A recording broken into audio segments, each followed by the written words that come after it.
আচ্ছা, বেতের সালাতে এক রাকাত আদায় করা যাবে কিনা আমাদের এক ভাই প্রশ্ন করেছিলেন। দেখুন, একটা হলো যাবে কিনা, আরেকটা হলো কোন পদ্ধতিতে আদায় করব। দুটো বিষয় দুই রকম। যেমন পরীক্ষা আমরা দেই, আমরা অনেকে আমরা যখন ছোট ছিলাম তখন 28, 30 এরকম পেলেও স্যারেরা দয়া করে 3-5 যোগ করে 33 দিয়ে দিতেন, অর্থাৎ চলে এটা পাশ করার মতো। আর আরেকটা হলো এক্সিলেন্ট, 90 আপ, 95 আপ। একটা দেখবো আমরা যে রাসূল করিম সাল্লাল্লাহু আলাইহি ওয়াসাল্লাম কোন পদ্ধতিতে কত রাকাত পড়েছেন, এটা হলো আমাদের জন্য গ্রহণীয়। আর পড়া যায় কিনা বিকল্প, সেটা হলো বিকল্প। আমার এর দুইটা জবাব। একটা হলো রাসূল করিম সাল্লাল্লাহু আলাইহি ওয়াসাল্লাম, সাহাবায়ে কেরাম রিদওয়ানুল্লাহি তাআলা আলাইহিম আজমাইন, তারা সকলে নিয়মিত 3 রাকাত পড়েছেন। বেতের মানে বেজোড়, তারা 3 রাকাত পড়েছেন। অতএব আমাদের জন্য মডেল, নমুনা, আদর্শ হলো 3 রাকাত। হ্যাঁ, এখন ওই যে বেতের মানে বেজোড়, সে অর্থে কেউ যদি বলেন 1 রাকাত পড়া যায় কিনা, 1 রাকাত পড়লে বিকল্প 1 রাকাত আদায় হবে। শুকরিয়া। আমরা পরবর্তী প্রশ্নে আসছি মোহতারাম।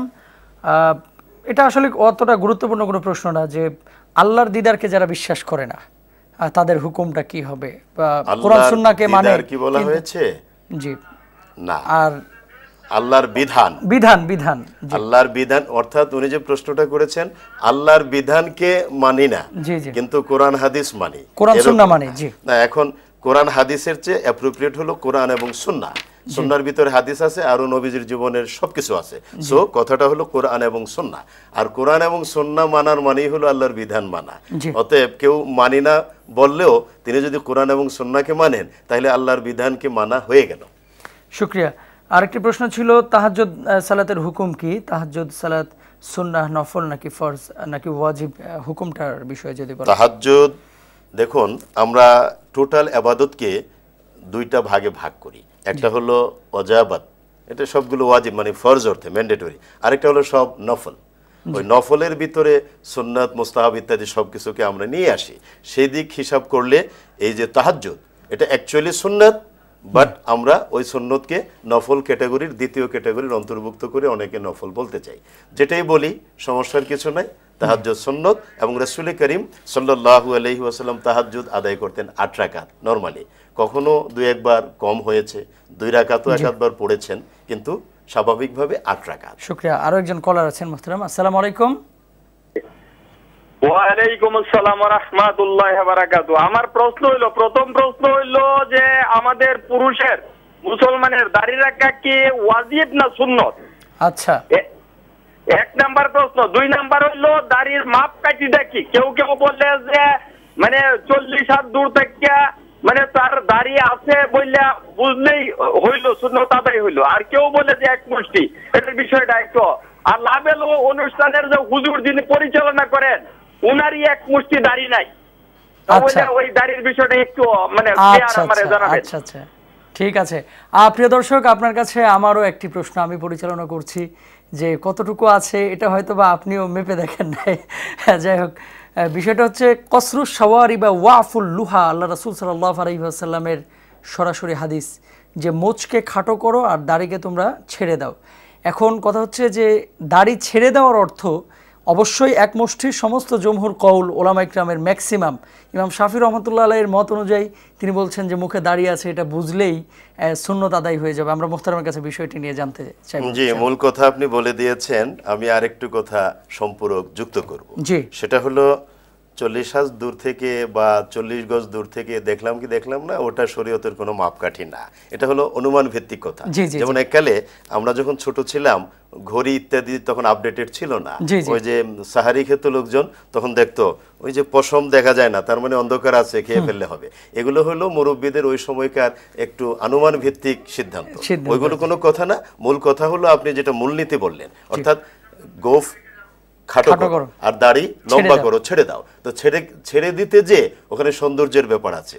ছেড়ে দিয়ে এমনটি হবে না আপনি খেতে থাকবেন, আপনার ঝোল দাড়ি বেয়ে বেয়ে পড়বে আর লোকেরা অট্ট হাসি দিবে, এমনটা নয়। ওটা গুছিয়ে রাখতে হবে, পরিচ্ছন্নভাবে রাখতে হবে। এবং এতে করে ওই যে জমহুর উলামায়ে কেরাম এবং বিশেষ করে 4 ইমাম যেটা বলেছেন, সেটা হলো যে 1 মুষ্টি প্রলম্বিত করে বাকিটা আপনি প্রয়োজনে সুন্দর করে গুছিয়ে কাটছাট করে রাখতে পারেন। এটা সুন্নতে মুআক্কাদা আদায় হয়ে যাবে। জি। আর দাড়ি রাখা সুন্নতে মুআক্কাদা এটাই সুপ্রসিদ্ধ মত।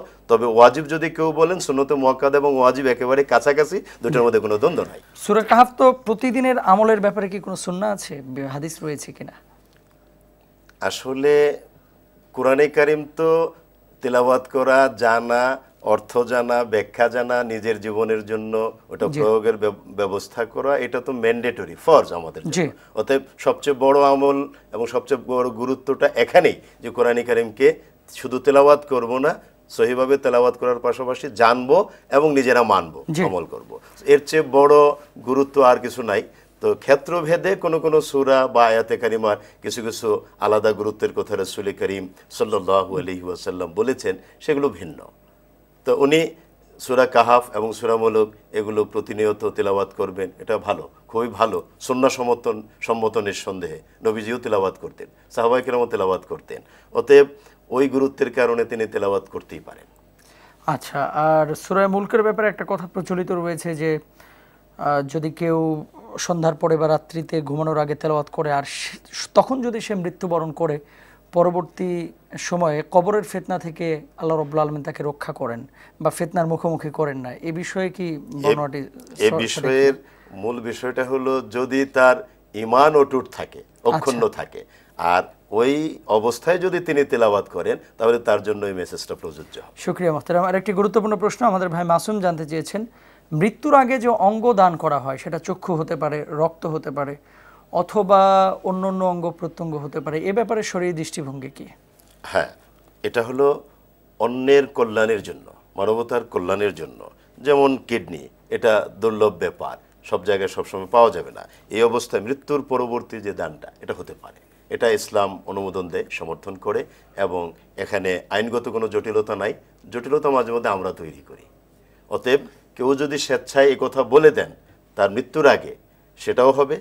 আর তার অনুমতি ছাড়া আমরা এটা করতে পারবো না। আচ্ছা, তো চক্ষুদান এটাও কি একই হুকুম? একই হুকুম।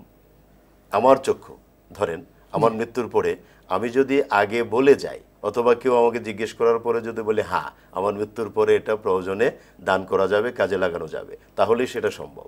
আমি এরকম কিছু বলে গেলাম না, বা আমার কাছ থেকে এরকম কোনো কথা শুনে রাখা হলো না, আমি মৃত্যুবরণ করলাম, হুট করে আমার চক্ষু আরেকজনের কাজে লাগাই দিল, এটা অন্যায়, এটা অবৈধ। আচ্ছা, শুকরিয়া মুহতারাম। কোনো কোনো স্কলার তো আমরা দেখি যে এখান থেকে সলিউশন দিয়েছেন মুহতারাম, যে মানুষের প্রতিটা অঙ্গ প্রত্যঙ্গই ইন্তেকালের সাথে সাথে সেগুলো মারা যায়, কিছুক্ষণ পরেই সেগুলো নষ্ট হয়ে যায়। তো এখন যদি চক্ষুকে তার দিকে আরেকজনের কাছে কনভার্ট করে দেওয়া হয়, পরিবর্তন করা হয়, তার ইন্তেকালের পরে তিনি যদি এই চোখ দিয়ে কোনো গুনাহের কাজ করে, এই দায়ভার কি পূর্বের জন নেবেন না? না, পূর্বের জন তো অবশ্যই নেবেন না।